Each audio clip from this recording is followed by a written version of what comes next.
Shalom Aleichem, my dear brothers and sisters. In this video, I would like to tell you about some similarities between Judaism and Islam. Some of these similarities are well known, some of them are not so well known. So the first thing is monotheism.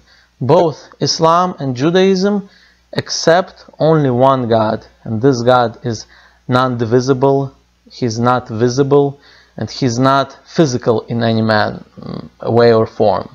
There's nothing in this world, in this physical world, that can compare to Him. So I think both Judaism and Islam are in line with that. The second is polygamy. Both Islam and Judaism accepts polygamy. According to the Torah, from the Torah perspective, a man is allowed to have more than one wife at the same time. Although, however, some rabbis recommend not to have more than 4, and some rabbis don't recommend to have even more than 1. But the truth is, from the Torah perspective, a man is allowed to have more than one wife. In fact, my great-grandfather, his brother, had 2 wives. Because one of the wives, the first one, couldn't have children for I think 10 years or so, and then she herself found him another wife, so that he could have children through that other wife.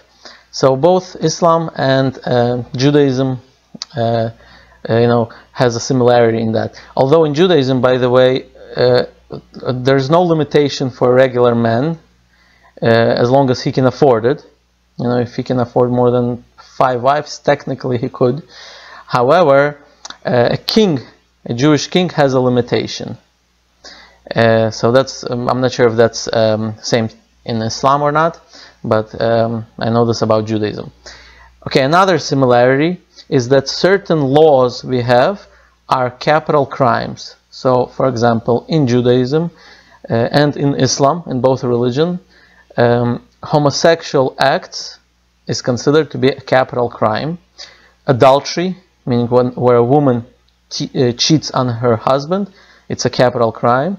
And blasphemy, meaning like cursing God, is also considered to be a capital crime according to both religions. Another similarity is charging interest. So from the Muslim point of view, a Muslim cannot charge or pay interest to anybody, whether Muslim or non-Muslim. From the Jewish perspective, a Jew cannot charge or pay interest to a fellow Jew. If you're curious to know why in Judaism we have this differentiation between a fellow Jew charging interest to between each other or to a non-Jew, you can watch my other video where I have it titled as Racism in Judaism, where I explain that part and I go into more details. But this is another similarity. Another similarity is the kosher and halal. From the Torah law, before eating meat, a Jew must slaughter the animal in a kosher way, meaning it has to be slaughtered by the neck with a really sharp knife, and a blessing to God has to be recited before slaughtering. And very similar it is done in Islam. Another similarity is circumcision. So Muslims circumcise all boys, although in Islam I don't think there's a specific day or age of the child when this circumcision has to take place.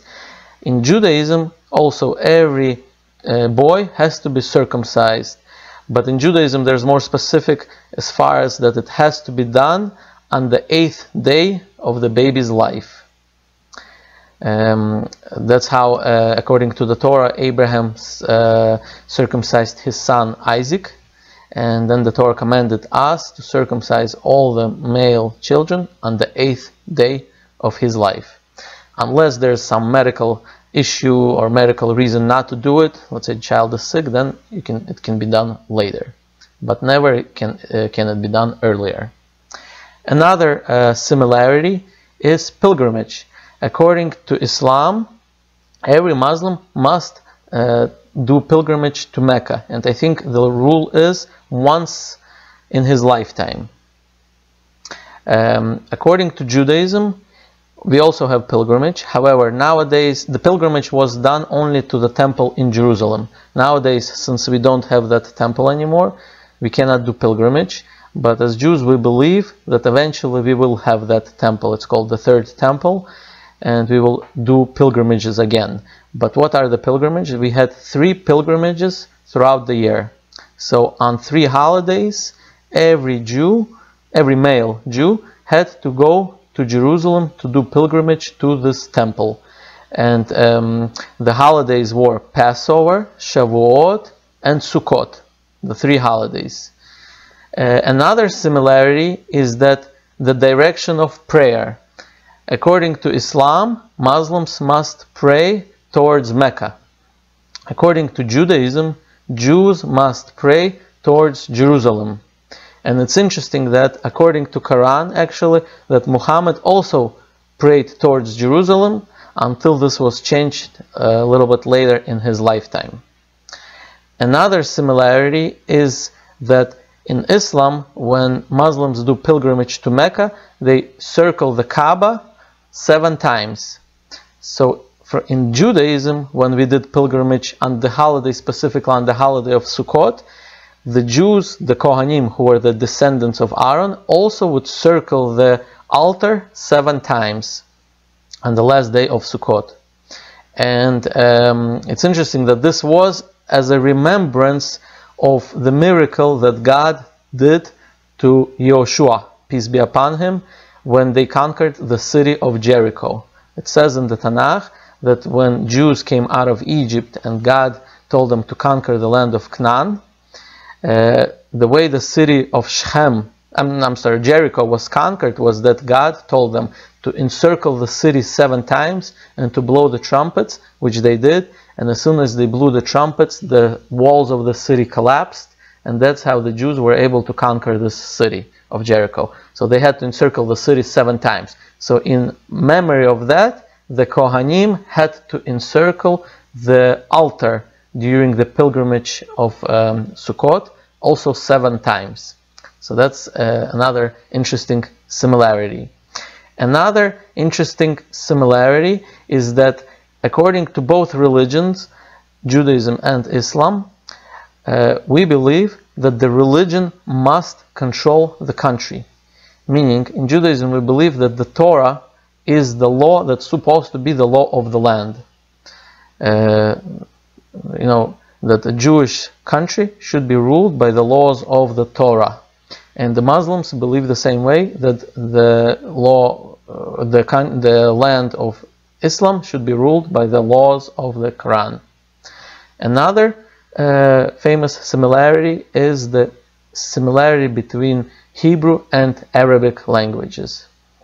In fact, these languages are so similar, and I always like to compare with some Arab-speaking friends, the 2 languages, and it's very interesting. And in fact, somebody who knows Hebrew would probably be able to hear Arabic and probably understand maybe he wouldn't understand the conversation, but he would probably understand maybe 40-50% of the words, maybe even more actually.